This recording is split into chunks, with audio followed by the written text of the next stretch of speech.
Doing all right. How about yourself? Oh yeah. Can't complain.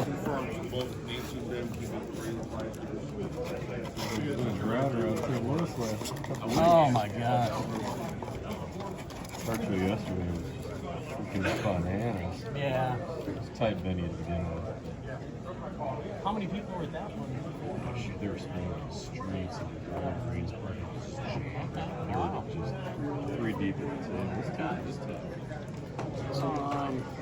Somebody in Kansas City's put a show together. Yeah, it was yesterday too. It was yesterday. No, it was Oh yeah. I'm sorry. Not in Kansas City. No, right? but that They're like, guy, you wanted to go the there. guy who runs that is doing something in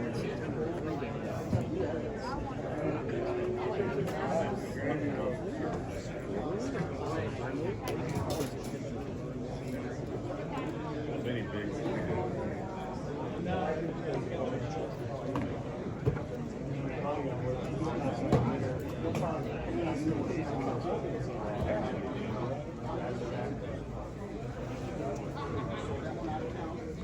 Here's Dan. Say hi, Dan.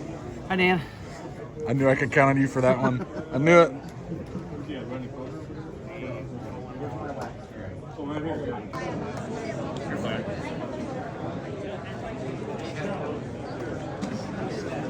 If you see Mike, Mike's now coming.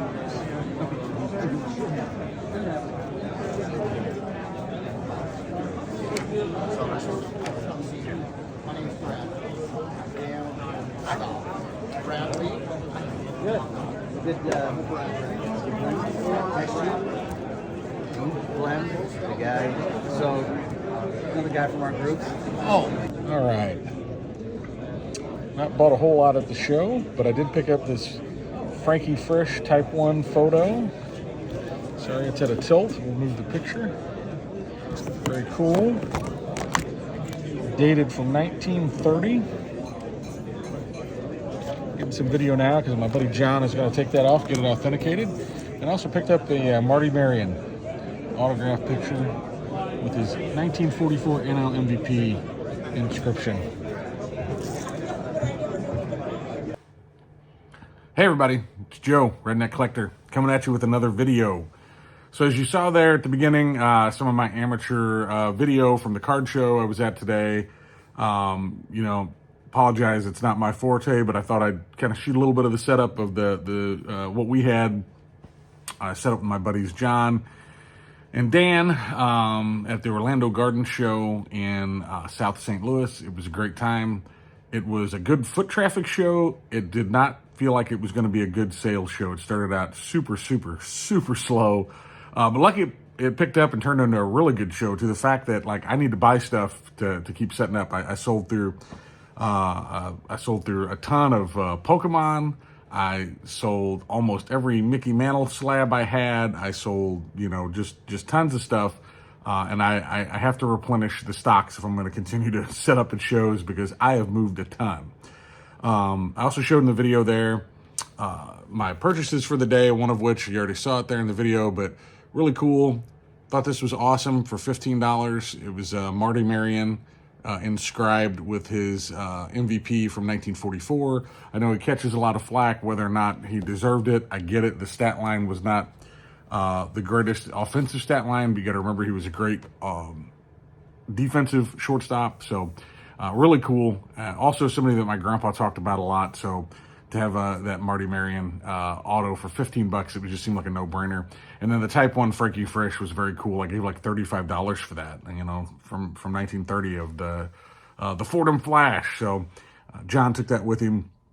He submits oversize for himself, a few other guys. So one of the other things while I was there is I got to pick up a couple oversized items that John had submitted for me. And I am beyond the moon how these turned out. Grade-wise, they're 2s. I don't care. That's not why I graded these, but I just, unbelievable.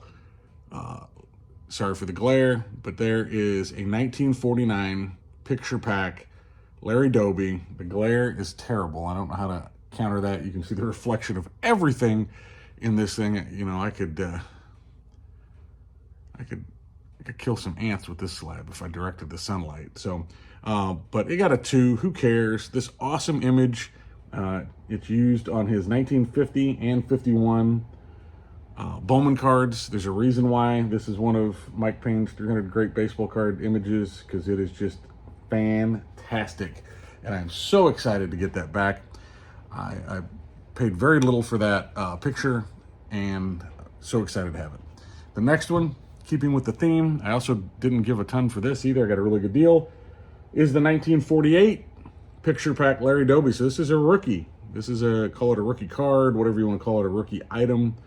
But you can see the glare, you can see the reflection of my iPhone, everything. So it's probably not doing it justice. I'll figure out a way maybe to feature these in another video, but just behold the beauty that is this 1948 rookie year Larry Doby. Got both of those back today from John. Super excited. That made the show for me, honestly, right there. I don't want to say making a bunch of money because, you know, as collectors, I'm more collector than dealer, so I don't know how much, you know, I came out ahead overall, but I sold a lot of stuff, which is great because I got a big purchase that I splurged on a little while back. It's going to be kind of surprising. It's going to be way out of character for me. It's just arrived for authentication in California yesterday, so maybe another week or so before I get it, but I can't wait to show it off, and it's going to be like, wow, this is not what I was expecting from you, Joe. But I'm excited. So I needed the money. Got to stay married. And I've got some grading orders coming back from PSA, some Modern, some Pokemon for my son. So, but also Dan there in the video you saw at the beginning, my good buddy Dan brought John and I back a little memento from his trip to the Ty Cobb Museum.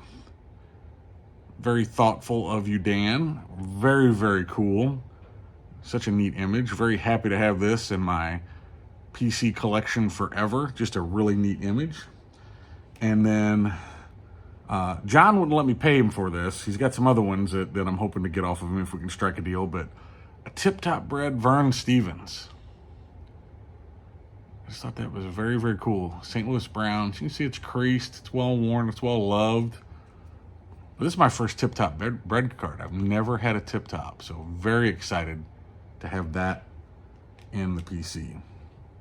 And then icing on the cake was, got to meet a Hall of Famer today and get another ball for my signed baseball collection. Mr. Jim Kaat, Hall of Fame 2022.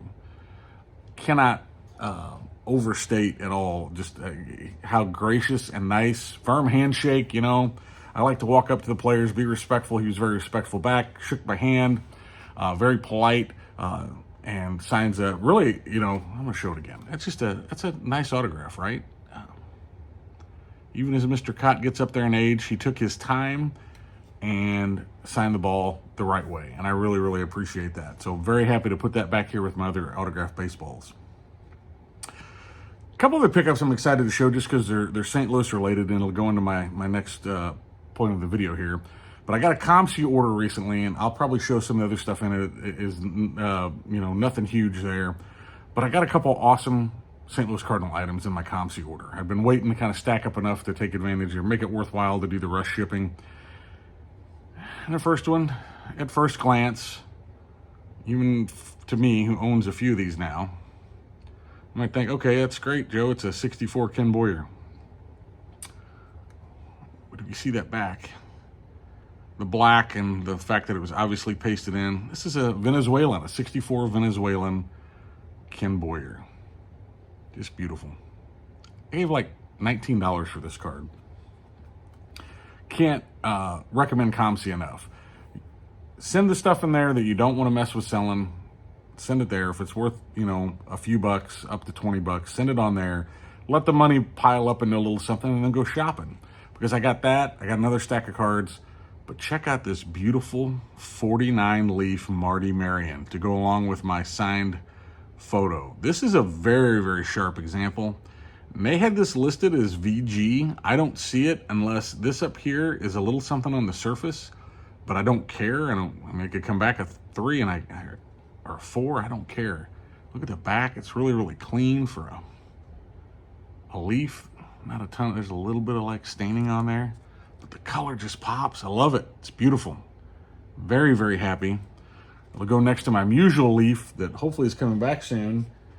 And then I had to pick up a copy of this. I haven't started reading it yet. It just came in the mail the other day, but this is the book, Relief by Bryan Capel. I don't know Bryan personally. I've exchanged a few pleasantries with him on IG. Seems like a really good guy. I like to follow his page. Everybody's recommending this book. Get on Amazon, get you a copy, and read it. I know I'm excited to read it as I pick up a few more Leaf cards. Other things going on. I've been very busy. That's why I haven't done a video in a week. I bought a collection. I'm excited to show more about that, but just don't have everything together to do it in this video, but I'll be doing it.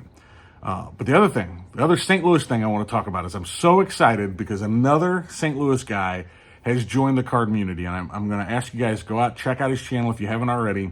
His name is John. His channel name is Nerding Out with Cards. I'm going to link it in the description below.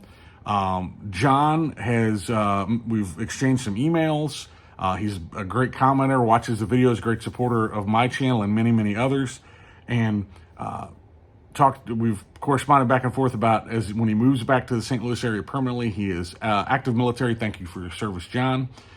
He's active military, so when he comes back home, we're going to suck him into the St. Louis Vintage Group. We're going to make him, one of our own here. We're excited about that. But in the meantime, I want you all to check out his YouTube video. He's got 2 videos out. I got a chance to watch one. I've been so busy today that I got to watch his initial one. It's out, but he's got another one out. I can't wait to watch that. Probably be watching that after I make this video and get it uploaded. But Nerding Out with Cards. His name is John. Please like, subscribe, check out his videos. He's another St. Louis guy to add to the fold, and we're just excited to have him. So, and he was kind enough to shout me out in his video, so I appreciate that very much. But I'm going to keep this video short and sweet. Very busy week ahead. I've been very, very busy at work. It's going to continue that way, but I'm going to get a video out on this collection. And then when I get that card in that I'm talking about, it's going to be something. So anyway, we'll see you soon. Thank you all very much. And remember, keep it a little redneck.